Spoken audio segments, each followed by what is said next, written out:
టీవీ4 Telugu news కి స్వాగతం. రేవంత్ రెడ్డి వెంట నడుద్దాం, వర్గీకరణను సాధిద్దామని రాష్ట్ర కాంగ్రెస్ నాయకులు డాక్టర్ పిడమర్తి రవి అన్నారు. మాజీ టీపీసీసీ కార్యదర్శి వక్కలగడ్డ సోమచంద్రశేఖర్ ఖమ్మం ప్రెస్ క్లబ్ లో జరిగిన విలేకరుల సమావేశంలో వారిద్దరూ మాట్లాడుతూ ఫిబ్రవరి 2వ తారీఖున ఉస్మానియా యూనివర్సిటీ ఆర్ట్స్ కాలేజ్ వద్ద జరిగే మాదిగ యువజన విద్యార్థి గర్జనను విజయవంతం చేయాలని పిలుపునిచ్చారు.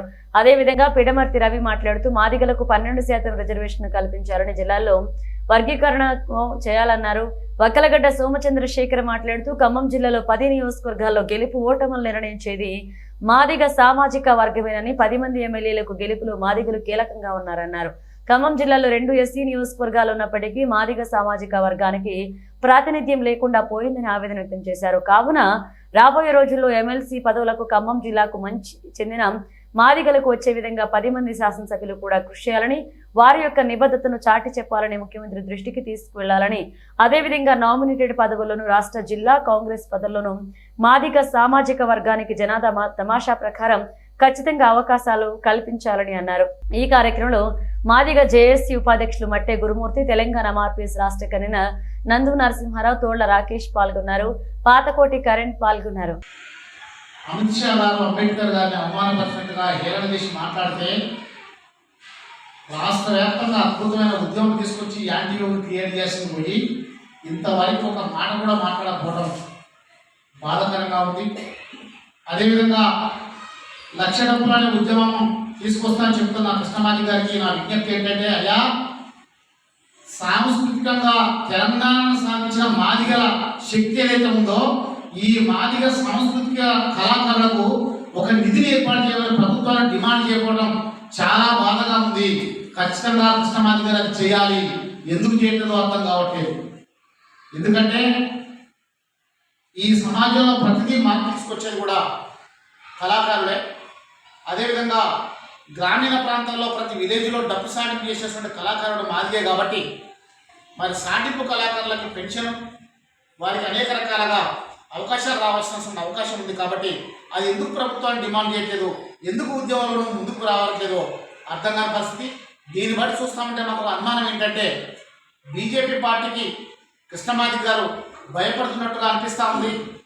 మాదిగలు ఎక్కడా భయపడనే విషయాన్ని నిజంగా నిరూపించాలంటే ఖచ్చితంగా అమిత్ షాని బర్తరఫ్ చేయాలని డిమాండ్ చేస్తూ, అదేవిధంగా కృష్ణమాది గారు కళాకారులకి ప్రత్యేకమైన నిధిని ఏర్పాటు చేయాలని ప్రభుత్వాన్ని డిమాండ్ చేయాలి.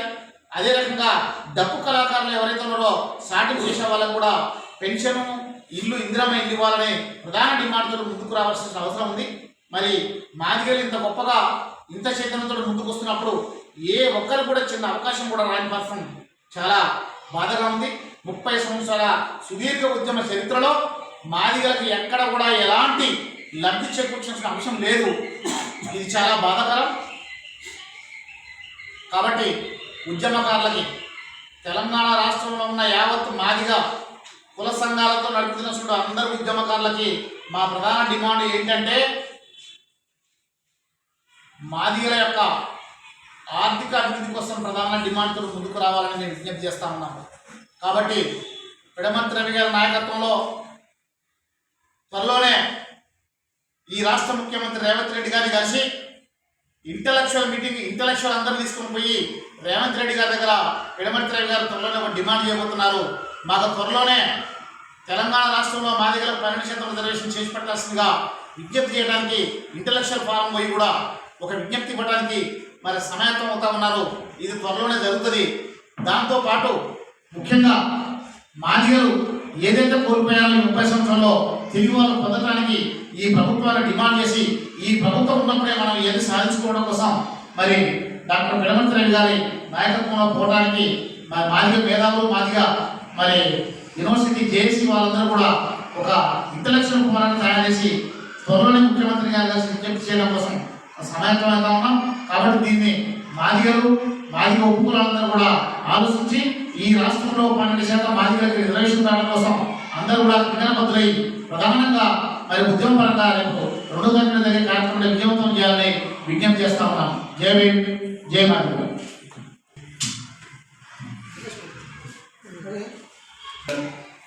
వక్కలగడ్డ చంద్రశేఖర్, మాదిగ రాజకీయ వేదిక అధ్యక్షులు మట్టె గురుమూర్తి, మాదిగ జేఏసీ రాష్ట్ర ఉపాధ్యక్షులు రాకేష్, ఖమ్మం నాయకులు, అదేవిధంగా పాతకోటి కరణ్ గారు మాదిగ చేసి రాష్ట్ర కోశాధికారి.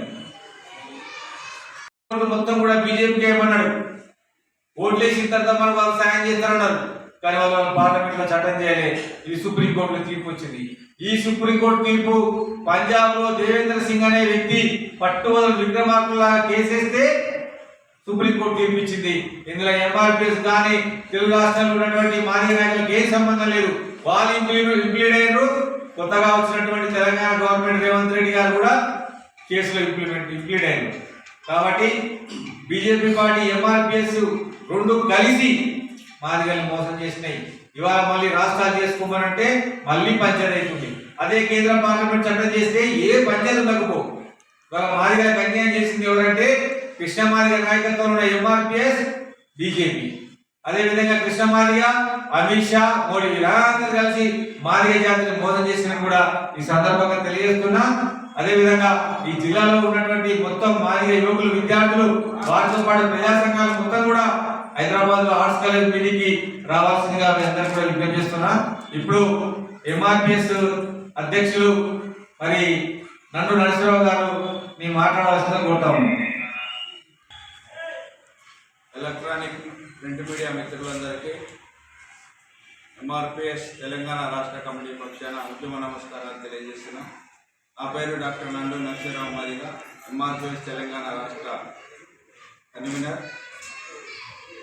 ఫిబ్రవరి 2వ తారీఖు ఉస్మానియా యూనివర్సిటీ ఆర్ట్స్ కాలేజీ ఆవరణలో జరగబోయే మాదిగ విద్యార్థుల యువగర్జనకు ఖమ్మం జిల్లా నుంచి మాదిగ విద్యార్థులు, యువకులు అధిక సంఖ్యలో హాజరై ఫిబ్రవరి 2వ తారీఖు జరిగే సభను విజయవంతం చేయాలని, అదేవిధంగా ఒక నాయకుడు 30 సంవత్సరాల ఉద్యమం నడిపి మాదిగ జాతి ఉద్యమానికి సంబంధించి ఈరోజు జరిగేటటువంటి వర్గీకరణ అంతిమ చివరి దశలో ఉన్న తరుణంలో కూడా ఈ రాష్ట్రంలో ఉన్నటువంటి మాదిగ జనాభా సంబంధించి ఎలాంటి నిర్ణయం కూడా చేయట్లేదు. ఉమ్మడి జిల్లాల వారీగా కానీ లేదా తెలంగాణ రాష్ట్ర వ్యాప్తంగా కానీ మాదిగలో మొన్న జరిగినటువంటి కుల గణన ప్రకారం 12% నుంచి 14% ఉన్నారనేది మాకు ఒక అంచనా. కాబట్టి ఆ నాయకుడు చేసినటువంటి 1997 జస్టిస్ రామచంద్రరాజ్ కమిషను మరియు 2008లో చేసినటువంటి ఉషా మేరా కమిషన్ రిపోర్ట్ ఆధారంగా వర్గీకరణ కావాలని కోరుకుంటుండో ఆ యొక్క వర్గీకరణ కనుక ఇంప్లిమెంట్ అయితే మాదిగలకి 7% వస్తుంది. కానీ ఆ యొక్క రిపోర్ట్ ప్రకారం కాకుండా మొన్న జరిగినటువంటి కులగణనలో జరిగినటువంటి జనాభా తమాషా ప్రకారం మాదిగ వాటా మాదిగలు ఎంత జాతి ఉన్నారో అంత వాటా కావాలని చెప్పి ఈ రాష్ట్రంలో ఉన్నటువంటి మాదిగలందరి తరఫున ఆ అన్ని సంఘాలు కలిపి కోరుకుంటాం. అదేవిధంగా ఇప్పుడు ఆయన చేసుకున్నటువంటి ఒక పోరాటం 30 సంవత్సరాలు జరిగినటువంటి పోరాటాన్ని తరతరాలుగా స్వాతంత్రం వచ్చిన దగ్గర నుంచి మాదిగలు ఊరికి దూరంగా అంటరానితనంగా ఊరి బయట పెట్టినటువంటి ఆర్ఎస్ఎస్ మనువాద భావాజాలని అగ్రకుల బ్రాహ్మణ మానవాద భావాన్ని ఈరోజు మాదిగలకు దగ్గర చేసే ప్రయత్నంలో ఆయన ఉన్నాడు. ఎందుకంటే గతంలో కర్ణాటక రాష్ట్రంలో జరిగిన ఎన్నికల్లో, తెలంగాణ రాష్ట్రంలో జరిగిన ఎన్నికల్లో, మొన్న జరిగిన పార్లమెంట్ ఎన్నికల్లో కూడా మన మాదిగలంతా కూడా బీజేపీకి వేయాలని చెప్పి ఆ ప్రయత్నం చేసిండు. అది మీ అందరికి కూడా తెలుసు, మనందరికి కూడా తెలుసు.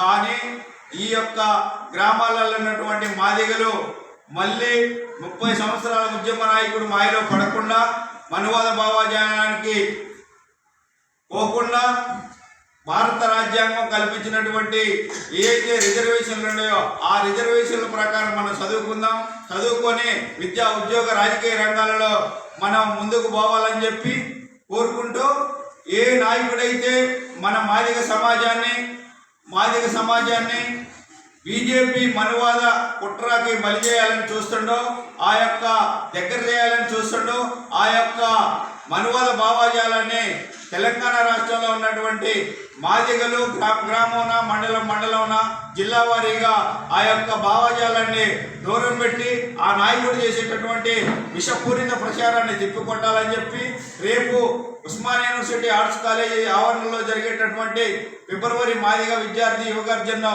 విజయవంతం చేస్తారని చెప్పి ఈ ఖమ్మం జిల్లాలో ఉన్నటువంటి మాదిగ విద్యార్థులు మాదిగ యువకులు వేలాది సంఖ్యలో పాల్గొని ఈ యొక్క కార్యక్రమాన్ని విజయవంతం చేస్తారని చెప్పి కోరుకుంటూ సెలవు తీసుకుంటాం. రేవంత్ రెడ్డి వెంట నడుద్దాం, వర్గీకరణను సాగిద్దాం అనే నినాదంతో ఫిబ్రవరి 2వ తారీఖున ఉస్మానియా యూనివర్సిటీ ఆర్ట్స్ కాలేజ్లో జరిగే మాదిగ విద్యార్థి యువజన గర్జనను విజయవంతం చేయాల్సిందిగా ముందుగా పిలుపునిస్తుంది. అదేవిధంగా రేవంత్ రెడ్డి గారు సుప్రీంకోర్టు తీర్పు వచ్చిన మరుక్షణమే అసెంబ్లీ జరుగుతూ ఉంది. అదే క్షణంలో ఆయన వెంటనే అసెంబ్లీ సాక్షిగా అందరి ముందు నేను వర్గీకరణకు కట్టుబడి ఉన్నాను, ఖచ్చితంగా వర్గీకరణ అమలు చేసి తీరుతానని అసెంబ్లీ సాక్షిగా ఆయన తెలియజేయడం జరిగింది. అదేవిధంగా వెంటనే ఉత్తమ్ కుమార్ రెడ్డి గారి నాయకత్వంలో క్యాబినెట్ సబ్ కమిటీని ఏర్పాటు చేయడం జరిగింది. వెంటనే ఆ సబ్ కమిటీ సూచన మేరకు షమీం అఖ్తర్ గారి నాయకత్వంలో ఏకసభ్య కమిషన్ను వెంటనే ఏర్పాటు చేయడం జరిగింది. అదేవిధంగా ఆ సభ్యులు షమీం అఖ్తర్ గారు దాదాపు అన్ని జిల్లాలు కంప్లీట్ చేసినట్టున్నారు. ఉమ్మడి జిల్లాలో ఖమ్మం జిల్లా వచ్చినప్పుడు నేను కూడా ప్రత్యేకంగా కలవడం జరిగినప్పుడు ఆయనకి చెప్పడం జరిగింది, సార్ కేవలం విద్యా ఉద్యోగాల్లోనే కాదు, అన్ని రంగాల్లోనూ ఉపాధి రంగాలనే కాకుండా రాజకీయంగా వెనుకబాటుతనం ఉంది, అదేవిధంగా ఇంకా అనేక రంగాల్లో వెనుకబాటుతనం ఉంది అని చెప్పగా మాకు ముఖ్యమంత్రి గారు క్లియర్ కట్గా గైడ్లైన్స్ ఇచ్చారు. ఆ గైడ్లైన్స్ ప్రకారం ఖచ్చితంగా మేము అన్ని రంగాల్లోనూ అటు లోన్స్ కావచ్చు, ఉద్యోగాలు కావచ్చు, లేదా రాజకీయ రంగంలో కావచ్చు, అన్ని రంగాల్లోనూ ఎవరెవరు ఏ కులం వారు ఎంత ప్రాతినిధ్యం వహించారు, అసలు ఎంత జనాభా ఉన్నారనేది ప్రతి ఒక్కటి తీస్తున్నాం. కాబట్టి మీరు ఆధైర్యపడాల్సిన అవసరం లేదు, ఖచ్చితంగా మీకు న్యాయం జరుగుతుందని ఆయన తెలియజేయడం జరిగింది. వీటిని బట్టే రేవంత్ రెడ్డి గారు ఎంత నిబద్ధతతో వర్గీకరణ కోసం పనిచేస్తున్నారనేది అర్థమవుతుంది. కాబట్టి ఖచ్చితంగా మేమంతా మాదిగలంతా ఖచ్చితంగా రేవంత్ రెడ్డి గారి వెంటే ఉంటాం, ఆయనతోనే ఉండి వర్గీకరణ సాధిస్తామని ఈ ముఖంగా తెలియజేస్తున్నాం. అదేవిధంగా ఇంకొక చిన్న విషయం తెలియజేయాలి. మన ఖమ్మం జిల్లా వచ్చేసరికి జిల్లాలో 10 సీట్లు ఉంటే 10 సీట్లలో కూడా కాంగ్రెస్ని గెలిపించిన ఘనత మా మాదిగ సోదరులు. కనీసం ప్రతి నియోజకవర్గంలో 40,000 నుంచి మహిళలు అయితే 60,000 పైన ఉంటున్నారు. ప్రతి ఒక్క గెలిచిన శాసనసభ్యుడు కేవలం మాదిగ సామాజిక వర్గానికి సంబంధించిన వారి ఓట్లతోనే గెలిచి వాళ్ళ పదవులు అనుభవిస్తున్నారు. కాబట్టి వారందరినీ ఈ మీడియా ముఖంగా కోరేది ఒకటే, మీరు పదవులు అనుభవిస్తున్నారు, మేము కూడా పార్టీని నమ్ముకొని ఏఐసిసి అధ్యక్షుడు మల్లికార్జున ఖర్గే గారు రాహుల్ గాంధీ గారి ఆదేశాల మేరకు చేవెళ్ల సభలో డిక్లరేషన్ ఇచ్చారు. మేము అధికారంలోకి వస్తే ఎస్సీ వర్గీకరణ చేస్తాం, ఖచ్చితంగా జనాభా దామాషా ప్రకారం మీకు వాటా ఇస్తామని చెప్పడంతో నమ్మడంతో మేమందరం ఓట్లేసి గెలిపించాం. కాబట్టి ఇక్కడ ఉన్న 2 ఎస్సీ సీట్లలో కూడా మాకు అవకాశం దక్కలేదు. అయినా కూడా మేము బాధపడలేదు. పార్టీ నిర్ణయానికి బద్దులుగా ఉండి మేమందరం పార్టీకే పని చేసాం. 10 సీట్లకు 10, 9 గెలిపించుకున్న 1 సీటు పోయినప్పటికీ అతను కూడా తిరిగి మళ్ళీ మా పార్టీలోకి రావడం జరిగింది. కాబట్టి 10 మందిని ఈ పత్రికాముఖంగా ఒకటే కోరుతుంది, మీ అందరి విజయం వెనక మాదిగ సోదరులు ఉన్నారనేది మర్చిపోవద్దు. మీరు ఇవాళ అనుభవించే అధికారానికి కూడా మాదిగ సోదరులే కారణం అని తెలుసుకోండి. దయచేసి రాబోయే రోజుల్లో మాకు ఎట్లాగో ప్రాతినిధ్యం లేదు, మాకు ఏదన్నా సమస్య వస్తే వెళ్ళి ఎవరికైనా చెప్పుకోవడానికి ఒక మాదిగ ప్రతినిధి అనేవాళ్ళు లేకుండా పోయాడు. అసలు ఎస్సీ రిజర్వేషన్లు ఎస్టీ రిజర్వేషన్లు ఇచ్చిందే ఖచ్చితంగా ఆ యొక్క వర్గాలకు అవకాశాలు రావాలి. ఆ అవకాశాల ద్వారా వారి నాయకులు ఎవరైతే నాయకత్వం ఉందో వారి ద్వారా వారి సమస్యలను బయటకు తీసుకోవాలి. కానీ మాదిగలకు ఆ అవకాశం లేకుండా పోయింది.